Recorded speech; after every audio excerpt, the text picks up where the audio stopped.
Good morning students. आप सभी को अपना ये लेसन चल रहा है बदलती हुई सांस्कृतिक परंपराएं।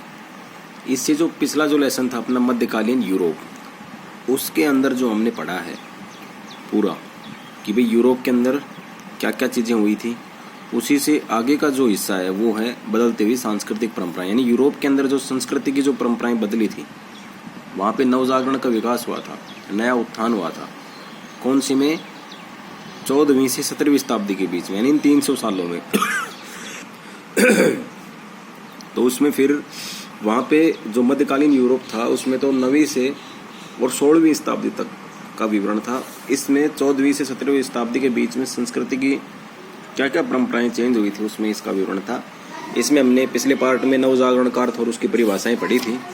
अब इसके बाद आज जो हम पढ़ेंगे वो है इटली के नगरों का पुनरुत्थान।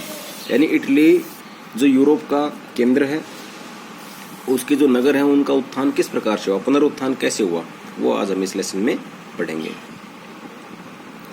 पश्चिमी रोमन साम्राज्य के पतन के बाद इटली के राजनीतिक और सांस्कृतिक नगरों का भी पतन हो गया था।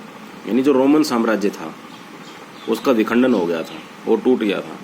तो जब रोमन साम्राज्य टूटा था उसके साथ साथ जो इटली है, ये यूरोप के अंदर इसकी राजनीतिक और सांस्कृतिक जो नगर थे वो भी बिखरने लग गए थे। और जो रोम थे, ठीक है, उनका जो वैभव है वो समाप्त हो गया था। रोम क्या है? इटली की राजधानी। रोम में कैथोलिक चर्च का पोप अवश्य ही महत्वपूर्ण था, परंतु सारे यूरोप के राजनीति से वह ज़्यादा शक्तिशाली नहीं था। यानी रोम के अंदर जो कैथोलिक चर्च था, जैसे मंदिर के अंदर पुजारी होता है, ऐसे चर्चों के अंदर पोप का महत्वपूर्ण स्थान होता है। तो वो इम्पोर्टेंस ज़रूर थे, लेकिन सारे यूरोप की राजनीति कहाँ थी, क्या थी, उसके अंदर वो ज़्यादा पावर नहीं रखते थे, ज़्यादा शक्तिशाली नहीं थे। धीरे धीरे पश्चिमी यूरोप में सामंतवाद का बोलबाला हो गया था। जो पश्चिमी जो यूरोप थे उसके अंदर सामंतवादी व्यवस्था वापस से चरम पे आई थी। दूसरी ओर पूरी यूरोप में बेंजेटाइन साम्राज्य का उदय हुआ, जिसकी राजधानी कुस्तुनतुनिया थी। यानी भाई पश्चिमी यूरोप में तो सामंतवाद हो गया, लेकिन जो पूर्वी यूरोप था, जो दूसरी साइड वाला जो यूरोप था, उसके अंदर बेंजेटाइन साम्राज्य का उदय हो गया। जैसे रोमन साम्राज्य था, ऐसे बेंजेटाइन एक साम्राज्य का उदय हुआ और उसकी राजधानी रोम ना होकर क्या हुई,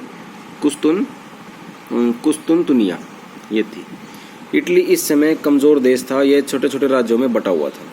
परंतु 12वीं शताब्दी से बेंजेटाइन साम्राज्य और एशिया के इस्लामी देशों के बीच व्यापार बढ़ने लगा। मंगोलों ने भी चीन के साथ रेशम मार्ग से व्यापार शुरू किया, तो इससे यूरोपीय व्यापार को बढ़ावा मिला।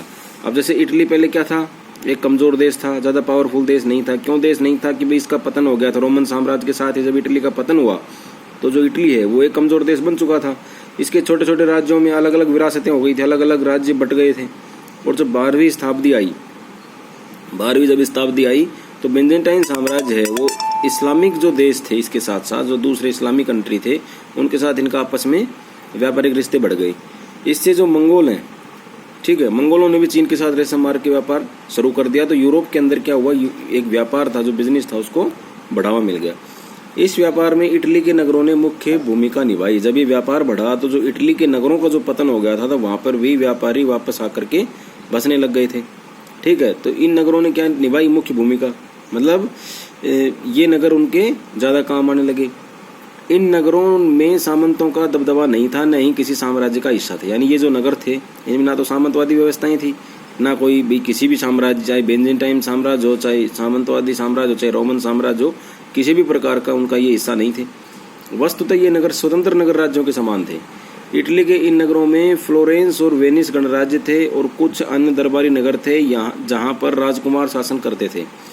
वेनिस व जिनेवा सबसे अधिक जीवंत नगर थे, यहाँ धर्माधिकारियों का प्रभाव नहीं था। यानी कोई भी जो नगर था जिसमें धर्माधिकारियों का या फिर वहाँ सामंतों का अगर प्रभाव था, तो वो ज़्यादा विकास वहाँ पे नहीं कर रहे थे। ये जो नगर थे ये अपने आप में क्या थे, स्वतंत्र नगर थे। कोई रह सकता था, कोई आ सकता था, कोई जा सकता था, कोई बच सकता था।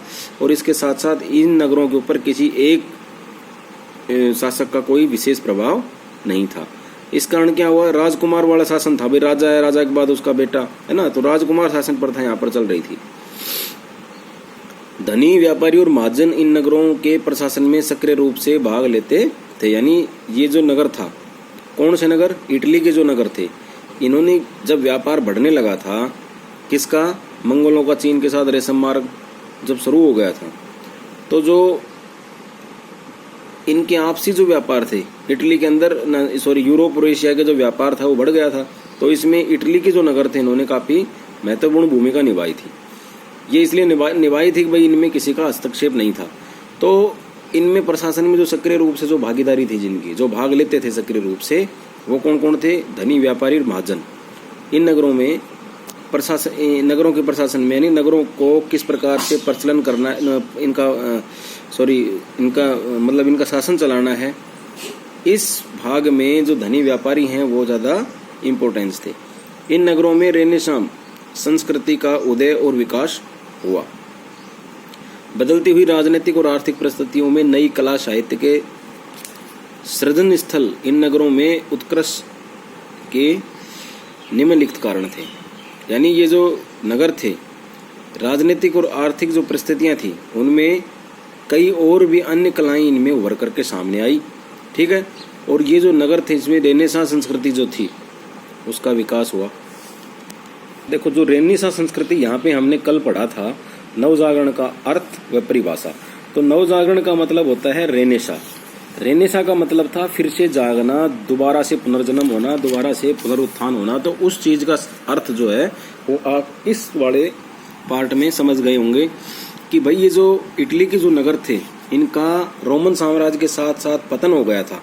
तो इस कारण जब इनमें व्यापार बढ़ा, जब इनमें आपसी एशिया और यूरोप के बीच जो मार्ग खुले, व्यापार के मार्ग खुले, तो उनसे क्या हुआ, यहाँ रेनेसां प्रवृत्ति का उदय हो गया।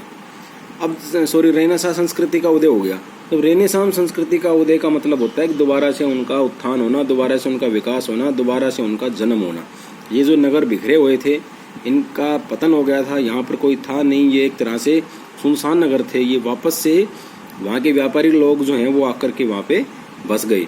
तो इन नगरों का पुनरुत्थान जब हुआ, जब ये नगर दोबारा से रचे बसे गए, तो इनके कुछ कारण थे। वो कारण क्या थे? सबसे पहला कारण था इसका विशिष्ट भौगोलिक स्थिति। इसकी भौगोलिक स्थिति क्या थी? भूमध्य सागर में एक विशिष्ट भौगोलिक स्थिति होने के कारण इटली पूर्व व पश्चिम व्यापार का ज्ञान संपर्क स्थल बन गया। यानी भूमध्य जो सागर है, इसके पूर्व की साइड से भी व्यापार होता था, पश्चिम साइड से व्यापार होता था, बीच में जो इटली होने के कारण ये ज्ञान संपर्क का स्थल बन गया। 1453 ईस्वी में कुस्तुनतुनिया के पतन के बाद वहां से यूनानी विद्वान पलायन कर इटली के नगरों में आ बसे। इससे इटली में नवजागरण को बल मिला। यानी इटली जो पतन हो गया था, जिसका विखंडन हो गया था, उसको कैसे बल मिला? जब ये जो कुस्तुनतुनिया जो नगर था उसका पतन हो गया। क्यों पतन हुआ? कि उसमें भी ऐसे कुछ कारण थे।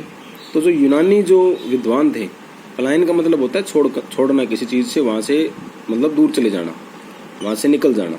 तो वो विद्वानों ने क्या किया, जो इटली के जो नगर थे जिनमें किन्हीं का हस्तक्षेप नहीं था, सामंतों का भी कोई हस्तक्षेप नहीं था, तो वो वहां पर आकर के बस गए। इस कारण एक तो पहला कारण ये था भाई विशिष्ट भौगोलिक स्थिति थी। ठीक है। दूसरा है व्यापारी वर्ग का उदय। अब इटली के उत्तरी नगरों फ्लोरेंस, वेनिस, जिनेवा, मिलान, ये उत्तरी नगर हैं इनके। इनमें व्यापार और शिल्पों में वृद्धि से यहाँ पर धनी व्यापारी वर्ग का उदय हुआ। यानी इटली के जो ये नगर थे, 4 नगर थे, इनमें जब व्यापारों में वृद्धि हो गई, शिल्प कार्य में वृद्धि हो गई, शिल्पी होते हैं हैंडीक्राफ्ट, हाथ से बनने वाले सामान, तो इनमें वृद्धि के कारण क्या हुआ, धनी वर्ग का उदय हो गया। यानी व्यापारी जो हैं वो काफी धनवान बन गए और इन धनी व्यापारी वर्ग में धीरे धीरे नगरों के में प्रमुख स्थान प्राप्त कर लिया। यानी ये जो व्यापारी थे, इन्होंने नगरों के प्रमुख स्थान का मतलब है भाई वहाँ के मेयर बन गए। ठीक है, वार्ड पार्षद, मतलब ऐसे जो हैं जो नगरों का संचालन जो करते हैं, ऐसे पदों पर इन्होंने अपना स्थान ले लिया। ये धनी लोग कला एवं साहित्यिक गतिविधियों को संरक्षण प्रदान करते थे। धनी लोग पुस्तकों, चित्रों, मूर्तियों पर धन खर्च करते थे। उदाहरण के लिए फ्लोरेंस के में मेडिसी परिवार को ले, जो एक धनी परिवार था, इसे राजनीतिक नियंत्रण भी बना लिया था। इस परिवार के फ्लोरेंजो नामक व्यक्ति ने 10,000 दुर्लभ ग्रंथों को एकत्र किया और उनका अनुवाद कराया। इससे साहित्य में भी इनकी रुचि बढ़ी। यानी ये दो कारण तो मेन थे। एक तो विशिष्ट भौगोलिक स्थिति थी इटली की और वहाँ के नगरों की। दूसरा, जो इटली के जो नगर थे, ठीक है, उनमें क्या हुआ, व्यापार और जो शिल्पकार थे उनमें वृद्धि हो गई, वो धनवान बन गए। इसके कारण उन्होंने जो नगर के प्रमुख जो स्थान थे उनमें भाग लेना स्टार्ट कर दिया और उन्होंने अपना राजनीतिक नियंत्रण भी बना लिया था।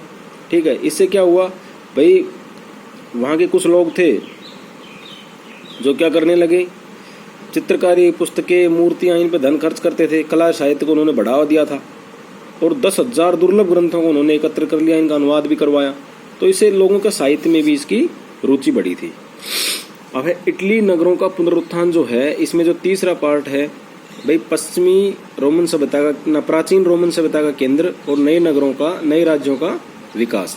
ये जो 2 पॉइंट्स हैं इनको हम कल पढ़ेंगे। ये काफी बड़ा लेसन हो जाएगा अपना।